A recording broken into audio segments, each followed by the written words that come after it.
Welcome to Eastnor Castle, the spiritual home of Land Rover for many generations. This is the P300 Defender, and unlike the P400 Defender that we drove recently on the road, that was a fully loaded car with all the toys. This is an SE, so one up from entry level, and it's on passive suspension. So if you are an off-roading enthusiast, this is the test you want to watch. Can this new Defender really follow the tyre treads of its ancestors?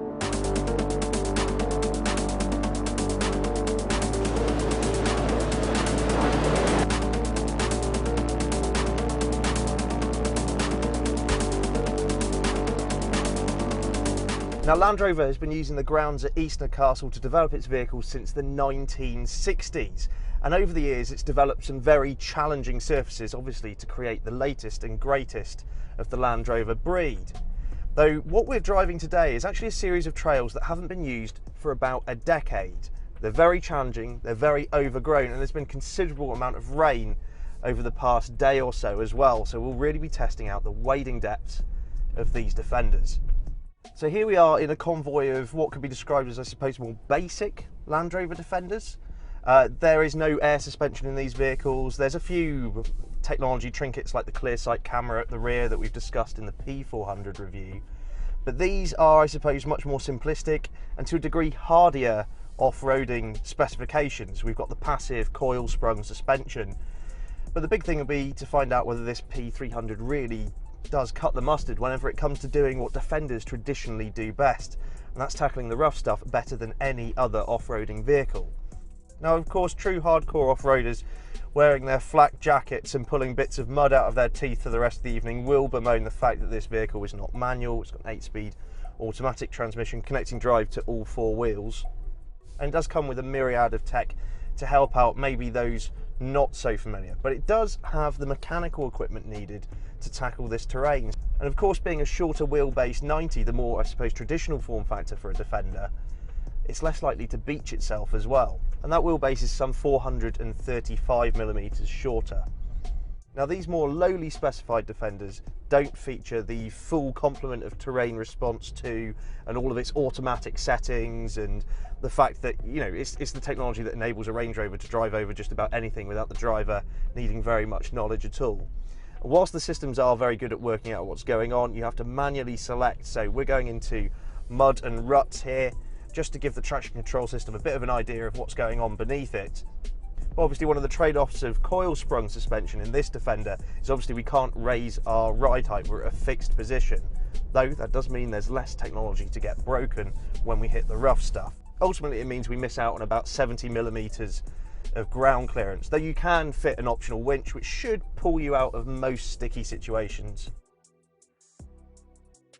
Pushing on through the dense forest, our path quickly deteriorated into a deep muddy mess, a traction testing bog that required manual overriding of gearing for optimal torque.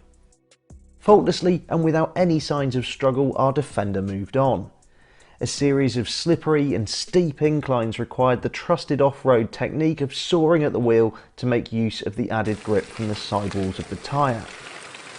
The excellent approach and departure angles of the Defender 90 meant that it was able to clamber up incredibly sheer hillsides, confidently dodging trees in the process.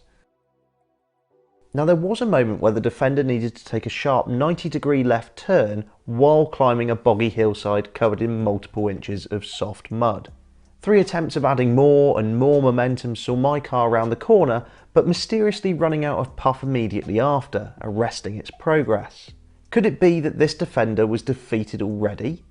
Granted, it was on some of the most challenging terrain I'd ever experienced. It turns out no. The solution was to turn off the stability control that was cutting the Defender's power and make another charge in 3rd gear. And just like that, the 4x4 scampered up the course without a care in the world. This is real-world proof that the new Defender doesn't just do it all for you, and that those who love using their off-roading skill still have plenty to exercise here. Entering an undulating wet clay stage, we were reliably informed that this section is where old school Defenders would typically get stuck. The previous method involved lashing a convoy of Defenders together, with this 4x4 powered daisy chain helping pull its classmates out of trouble. Not this time. as one by one our mud-drenched Defender 90s were sent on their way, descending down what felt like a slick chasm into a deep pool of muddy water certainly had me clenched. As the cars plunged into the murky liquid, we were instructed to pause for a second, let the car sink, and then carry on. That's exactly what we did, with the Defender happily sailing on through the deep water without hesitation. When met with an ascent symmetrical to the entry of this pool, only it had been robbed of any small levels of grip it might have possessed by two Defenders ahead of me, I was convinced a winch was going to be needed.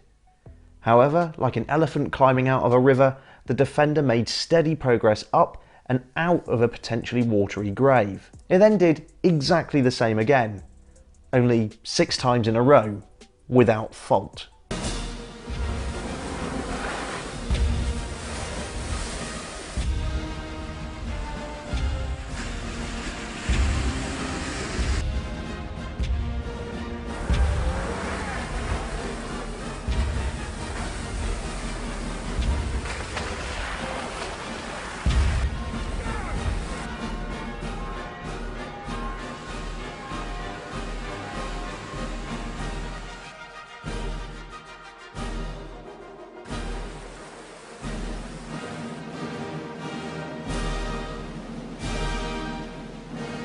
So now that the Defender 90 is now wearing its appropriately muddy attire, to the doubters, shamers, haters, this car is as capable, if not more capable, dare I say it, than the original Land Rover Defender. In our eyes, this is the ultimate stamp of approval for the Defender to carry on roaming our green, pleasant and terribly muddy land. Head to yesauto.com for the latest car news and reviews, and don't forget to check us out on social media. We're in all the usual places such as Facebook, Twitter and Instagram. Simply search for Yes Auto.